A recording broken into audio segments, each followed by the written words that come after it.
Today we'll talk about refraction through a prism. So basically, what is a prism? It is a transparent surface. It is a transparent medium. Obviously, because the light has to pass through it. So it must be a transparent, it must be a refracting medium. So it is a transparent refracting medium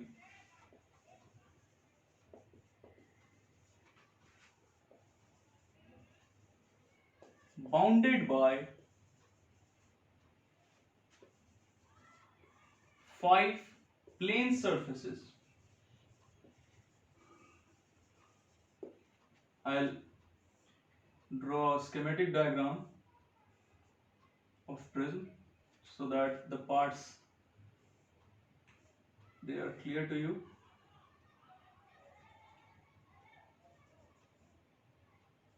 As you can see here, two of the surfaces are triangular in shape. This surface, this is triangular in shape, and this surface, this is also triangular in shape. So two of the plane surfaces, they are triangular in shape, and these triangular surfaces, they are known as principal sections. You might be asked about principal sections. So you will define it. You will write about principal sections. What is it? The triangular surface of the prism are known as principal sections. And the rest of the three surfaces, they are rectangular in shape. This surface, it is also rectangular in shape. This surface, it is also rectangular in shape, and obviously the base on which the prism is placed over. So this surface, the base, it is also rectangular in shape. I'll mention it here. It is the base and it is rectangular in shape. Rest of the two plane surfaces, two rectangular surfaces, the refraction will take place through them. So it is the rectangular surface, it is the refracting surface. Suppose this is our prism. So as you can see here, two of the surfaces, this rectangular surface and this rectangular surface, both of them, they are the refracting surfaces, and this, it is also a rectangular surface. So this rectangular surface, it is the base, and rest of the two rectangular surfaces, they are refracting surfaces. And it might be possible that you will be asked that why they are known as refracting surfaces, because refraction will take place through them only. Through this two refracting the rectangular surfaces, the refraction will take place. So these two surfaces, they will be known as, I'll shade the refracting surfaces. This surface and the surface on the other side, they are known as the refracting surfaces. It must be clear to you with the help of that book. So these two surfaces are the refracting surfaces. Now we will move to the most important part that will be asked to you. Either you will be asked to derive the expressions, the formulas, or with the help of the formulas, you will be asked to solve the numericals. So we'll get to know about the expressions. What are they? Let us see. And for doing these parts, for doing these derivations, we will only assume the triangular surface. The triangular surface, that is the principal, one of the principal sections. So we have drawn here one of the principal sections. Suppose the name of it is ABC. And one more part, the angle between the two refracting surfaces.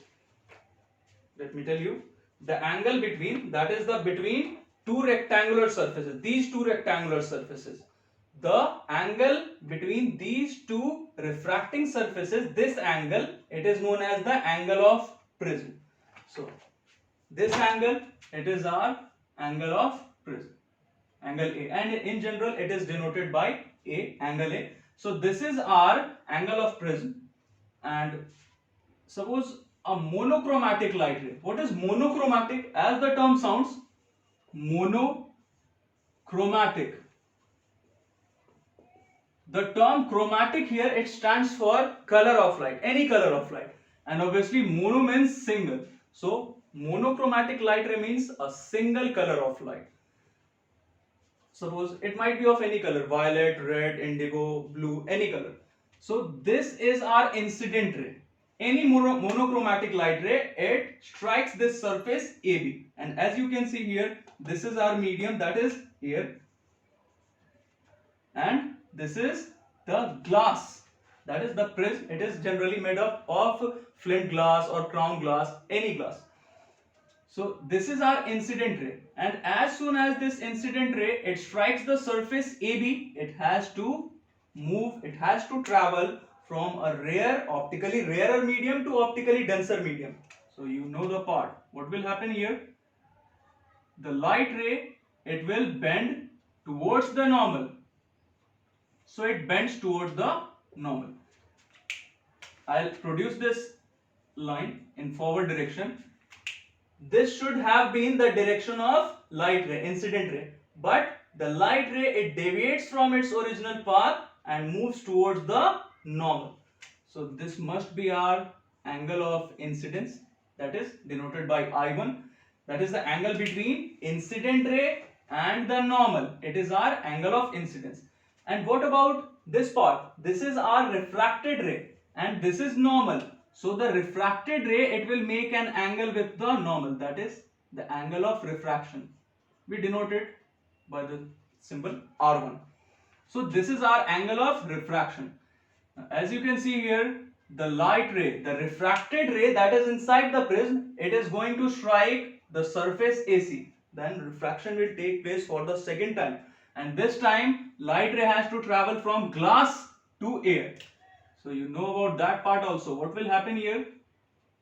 The light ray, this time it has to travel from optically denser to optically rarer medium. So it will move away from the normal. So it moves away from the normal. This is our normal.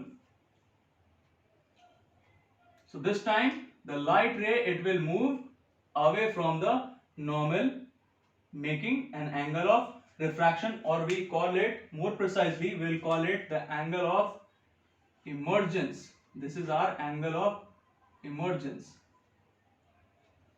So, and this angle R2, don't be confused by the name. This R2 here, it is the angle of incidence, because this is for the second time of refraction. When the refraction takes place for the second time, this refracted ray, it becomes the incident ray when it strikes the surface AC. So this R2 is our angle of incidence. And as the light ray comes out, you know about emergent ray. We have discussed it earlier in the topic refraction through a rectangular glass block or rectangular glass slab. So this emergent ray, as the term sounds, emerges. The light ray, it was traveling from air, it entered inside the prism that is made up of glass, and again the light ray comes out in air. So this is our emergent ray.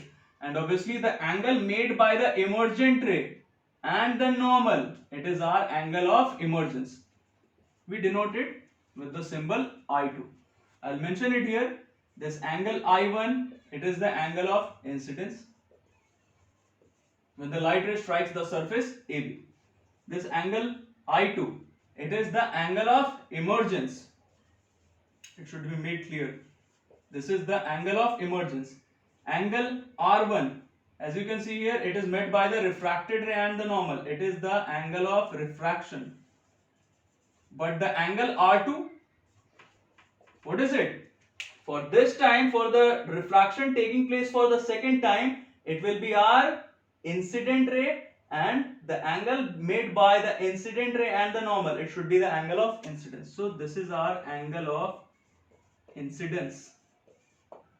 Okay, so these were the basic terms that should be known to us before we move to the derivations. We'll produce it in backward direction. The emergent ray, it is produced in backward direction. Now as you can see here, the light ray, it should move along this path, but being deviated from its original position, original path, it comes along this direction. So you know about deviation. By how much angle? In this part we'll get to know about angle of deviation. That is the angle by which the light ray deviates from its original path. Now as you can see here, the original path of the light ray was this, but after it enters from air into the prism, it deviates from its original path and comes along this direction. So the light ray, it deviates by this much angle, that is we denote it by delta 1. So this is the angle of deviation, that is for the first time when the light ray strikes the surface AB. So this is this delta 1, it is the angle of deviation. Now for the second time, the light ray, it should have traveled along this path, but it goes after being emerged, after coming out of the prism. The light ray, it is not moving along the same path, along the original path. In fact, the light ray, it moves along this path. So as you can see here, this was the original path of the light ray, but being deviated by this much angle, it moves along this path. How much deviation is taking place here?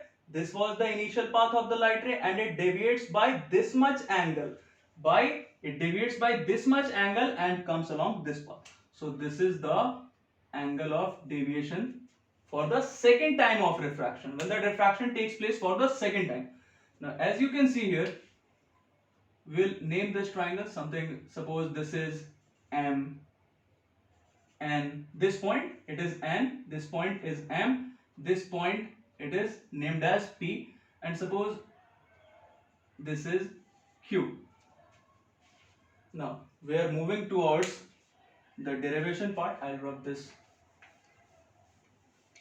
Now we are going to derive the important expressions that will be used in the numericals also, and you might be asked to derive these expressions also. So look for it. What will we do? As you know, this is the angle of prism, that is angle A. So in quadrilateral APMN, in quadrilateral APMN, this is the normal. So if this is the normal, then this angle, it should be 90 degree, and obviously this normal, it is a straight line, so it should form 180 degree. So the rest of the part, this whole angle, that is angle APM, this whole angle, it should also be 90 degree. And similarly, this is our normal to what? Normal to the surface AC. So if this is normal to the surface AC, this angle should be 90 degree, and this whole part, this whole angle, it should be also equals to 90 degree. That is angle APM equals to angle ANM. Both of them are equals to 90 degree. They are right angles. So you know about this property of quadrilateral, that the sum of the four angles of the quadrilateral is 360. It is the part of mathematics, simple mathematics. Now the sum of these two angles, it should be, I'll write it here, angle APM plus angle ANM. Both of them are 90, so it is 180. The sum of rest of the two angles, that is angle PAN and angle PMN in the quadrilateral, it should be also 180 degree. So angle PAN plus angle PMN, the sum of these two angles, it should be also equals to 180 degree. That is the property of quadrilaterals. You will get to know about it in mathematics, or you might also already have learned it. So from this equation, this angle PAN, this is the angle of prism. So you can also write it here as angle A only. So angle PAN, will find the value of this angle, that is PMN. So this PMN, angle PMN, it will be equals to 180 degree minus angle PAN, or PAN. What is the angle PAN here? This is the angle of the prism. So we'll write it here as A only. That is the angle of prism. So this PMN, it is equals to 180 degree minus angle of the prism. So this is our first equation. We'll use it. Now in the second part, as you can see here, there is a triangle. I'll rub this part so that it is clear to you, visible to you clearly.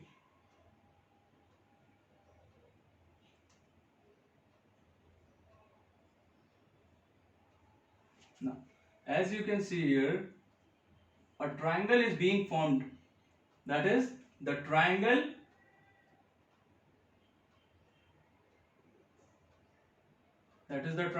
PMN. Now in the triangle also, in triangle PMN, what can we do here? This angle PMN, it will be equals to, you know about the triangle rules, triangle properties. In mathematics you got to learn about it. So this third angle, that is angle, I'll write it here, angle R1 plus angle R2, that is angle NPM, plus angle PNM, that is R1 plus R2, plus the third angle, that is angle PMN. It will be equals to 180 degree, the property of triangle. So from here we find the value of PMN, that is equals to 180 degree minus both these angles, they will be shifted on the right hand side, that is minus angle R1 minus angle R2. So from here angle PMN, it can be written as 180 degree minus, we take minus common here, R1 plus R2. So by comparing these two equations, as you can see here, from the quadrilateral and from this triangle PMN, we have concluded this part. That is PMN is equals to 180 degree minus angle A, and here PNM, when we take the relation from the triangle, that is equals to 180 minus R1 plus R2. So by comparing these two equations, PNM, PMN, PMM, both the angles are equal, so we can equate them.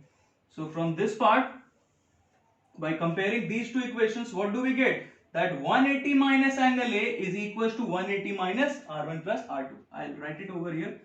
180 minus angle A, it is equals to 180 degree minus R1 plus R2. This 180 got cancelled, and minus minus also got cancelled. So this is our first equation, that we had to derive angle R1 plus R2. So this is the first equation that we had to derive. That is angle of the prism, it will be equals to the sum of angle of refraction, that is R1, plus angle of incidence, that is R2. Now this was the first equation that we had to derive. With the help of it only, we will derive the next equation also. So let us see what we can do here. In the next part, as you can see here, this is a straight line, that is the normal, and we have produced the incident ray in forward direction. This is also a straight line. So what do we conclude here? This total angle, that is angle QPM, this angle QPM, it will be equals to this angle, that is vertically opposite angle. These two lines, they intersect each other, and between them these two angles are formed. So this angle, it will be equals to this angle. Angle I1, it is equals to the sum of these two angles, that is delta 1 plus angle R1. It should be very clear to you, these two angles are vertically opposite angles. Now we can find the value of delta 1 from this equation, that is I1 minus R1. Delta 1, we got the value of delta 1. Similarly, we will find the value of delta 2 also. As you can see here, this is normal, straight line, and we have produced the emergent ray in backward direction. So this is also a straight line. So this angle and this angle, they are vertically opposite angles. The same part we will do here. Angle I2, that is the angle of emergence, it will be equals to this whole angle, that is angle delta 2 plus angle R2. So from here we will find the value of delta 2, that is I2 minus R2. It's very simple. Now we got the value of deviation, angle of deviation, that is delta 1, and the angle of deviation delta 2. Now what is the total angle of deviation? I'll make it clear for you. This was the initial path of the light ray, and this is our emergent ray. You can see it very clearly that the light ray, it should have traveled along this path, but after refraction taking place for 2 times, the light ray, it doesn't move along this path. In fact, it deviates by this much angle, and moves along this path. That is the emergent ray, it moves along this path. So how much deviation takes place here? This is our angle of deviation. The total angle of deviation in the whole phenomenon, in the whole process, the total angle of deviation is this much. So it is our total angle of deviation. It deviates by this much angle and moves along this direction. We'll denote it by delta. Now as you can see in this triangle QPN, you know about the exterior angle and sum of interior angles, this property also. So this exterior angle, it will be equals to the sum of interior angles. I'll do this part here. You know about this property. This angle, it will, suppose this is angle X. So this angle, it will be equals to the sum of interior opposite angles. Suppose it is Y and it is Z. So X should be equals to Y plus Z. Angle Y plus angle Z. It is the property of a triangle. So what do we conclude here? This angle, total angle delta, it will be equals to the sum of these two angles. Exterior, interior opposite angles. So we can write over here angle delta. It is equals to delta 1 plus delta 2. Delta 1 plus delta 2. And we already have the value of delta 1 and delta 2. We'll put it here. Delta 1, I1 minus R1 plus delta 2. The value of delta 2 from here, I2 minus R2. Now, what do we get? This delta I1 plus I2, will keep them together, the angle of incidence and the angle of emergence, that is I2. And these two angles. Minus, we'll take the minus part common here. So, by taking the minus part common, what can we write here? Minus is common, so R1 plus R2. Now as you can see here, the value of R1 plus R2, it is equals to the angle of the prism. So we can replace the angle R1 plus R2 by this value, that is the angle of the prism. I'll rub this part.